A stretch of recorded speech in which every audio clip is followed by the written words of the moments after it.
প্রিয় মা ভুগছেন ক্যান্সারে, শত চেষ্টা করেও মাকে সুস্থ করতে পারেননি। অভাবের সংসারে ছেলেটার সামর্থ্য ছিল না মাকে উন্নত চিকিৎসা করানোর। চোখের সামনে ধুকে ধুকে মৃত্যু হয়েছে মায়ের। এই কষ্ট যেন আর কোনো সন্তানের না হয়। আমার আম্মা ২০১৫ সালে ক্যান্সারে আক্রান্ত হয় এবং ২০১৭ সালে মৃত্যুবরণ করে। তো খুব কাছে থেকে আমি আমার মায়ের ব্যথা যন্ত্রণার যে আর্তনাদ সেটা দেখি এবং সেখানে থেকেই ক্যান্সার প্রতিরোধে জনসচেতনতা সৃষ্টির যে চেষ্টা সেটা আমি শুরু করি। কারণ আমি কুষ্টিয়া থেকে ঢাকা আসতাম, আমার যেহেতু একটা আমার মা মহিলা মানুষ আর একজন মহিলা মানুষকে নিয়ে আসা লাগতো, তখন হয়তো কি আমার 4,500 টাকা প্রায় যাওয়া আসা ভাড়া এবং থাকা খরচ হতো। অথচ দেখা যাচ্ছে কেমো কিনছে আমি 3,000 টাকায়। এই যে একটা সামগ্রিক ব্যাপার এবং ডাক্তারদের কাছ থেকে আমার শোনা যে আসলে এই রোগে যদি কেউ আক্রান্ত হয় তখন আর কিছু করার থাকে না, যাকে নিরাঘাতক বলা হয়। কুষ্টিয়ার মিরপুর থানার ইলেকট্রিক মিস্ত্রি ফরিদুল ইসলাম ২০১৭ সালে মায়ের মৃত্যুতে গড়ে তুলেছেন কুষ্টিয়া ক্যান্সার সোসাইটি। নিজের উপার্জনের একটি বড় অংশ খরচ করছেন ক্যান্সার সচেতনতায়। ক্যান্সার প্রতিরোধে উঠোন বৈঠক, র্যালি, সেমিনার ও প্লেকার্ড বিতরণ করে আসছেন। এতে কখনো ডাক্তার, শিক্ষক, সমাজ প্রতিনিধিরা থাকেন উপস্থিত।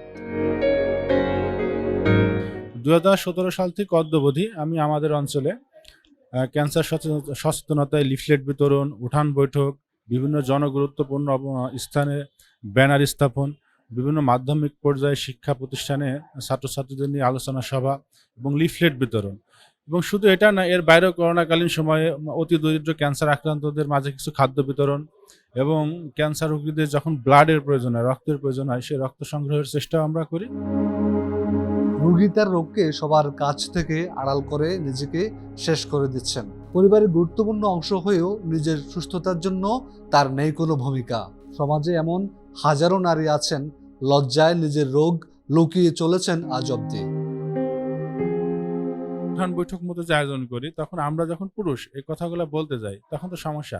আমরা যে ইউনিয়ন স্বাস্থ্য কমপ্লেক্স থেকে যে মহিলা স্বাস্থ্যকর্মীদের নিয়ে যাই, তার সামনে তারা কিছু বলতে চায় না।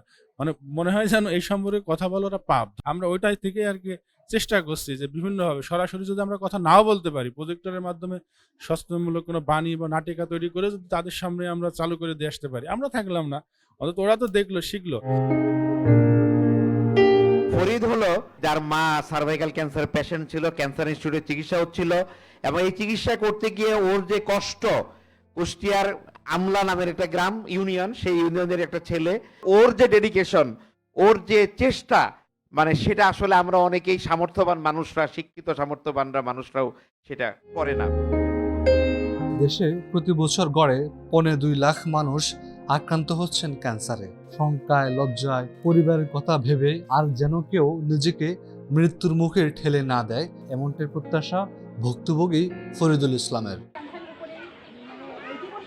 Hafizullah, doctor TV, Dhaka.